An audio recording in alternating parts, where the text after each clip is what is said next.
Okay, so now let's proceed to the second method in solving the mean of group data, which is the use of the coded deviation.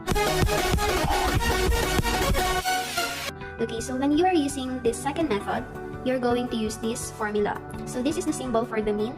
The AM means the assumed mean, and this is the symbol for summation. The F is the frequency, D is the coded deviation, FD, we're just going to multiply frequency and deviation, and then the I is the interval. So you read the formula as mean is equal to assumed mean plus the quantity summation of FD divided by summation of F times I.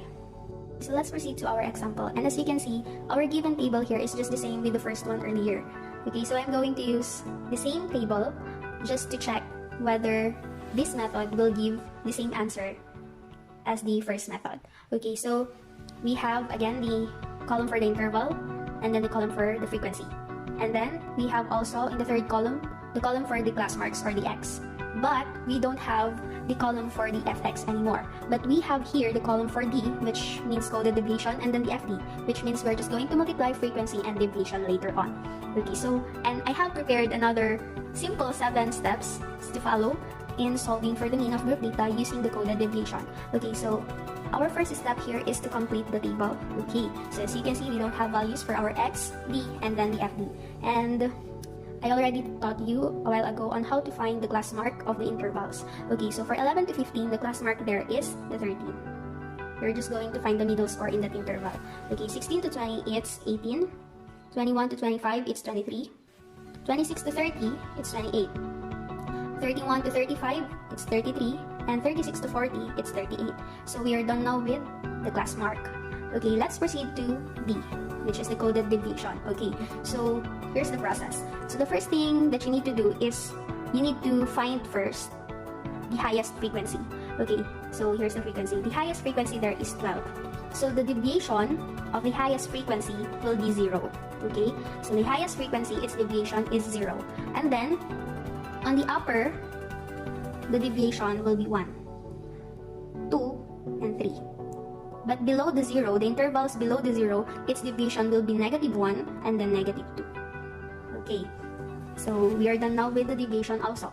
So let's proceed to FD, which means we're just going to multiply the frequency and then the deviation. So 1 times 3, it will give you 3.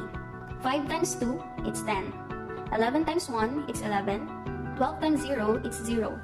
5 times -1, it's -5.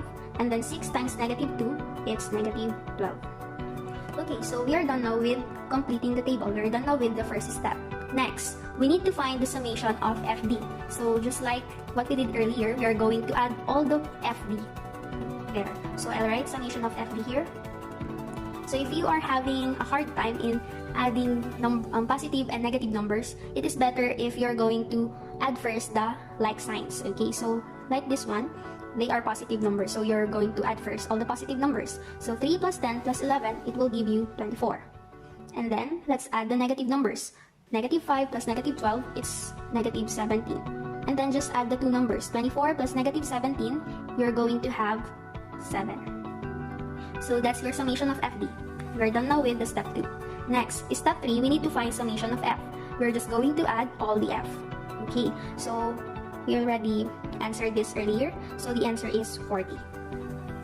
Just add all the frequencies. Next, find the assumed mean, okay, or the AM. So in finding the AM, again, go back or look at the column of the frequencies. Okay, so what is the highest frequency again? It is 12. Okay, and then the X of this frequency is 23. And this will be our assumed mean. Okay, so again, to find the assumed mean, just look at the highest frequency, and then whatever the X or the class mark of that frequency, then that is your assumed mean. So step 3 is done. Next, step 5, we need to find the interval. Okay, so this is easy. So look at the interval. So 11 to 15, you start counting from 11 and stop counting at 15. Okay, so I start counting 11, 12, 13, 14, 15. How many numbers do we have in that interval? We have 5 numbers. So our interval will be 5. Okay, so step 5 is done. Next, proceed to step 6, which is to substitute the values in the formula. Okay, so I'll write the formula here. Mean is equal to AM plus the quantity summation of FD divided by the summation of f times I. Okay, so I'll just substitute all the values here in the formula. Okay, so our AM, so mean is equal to, AM is equal to 23. So we write 23 here.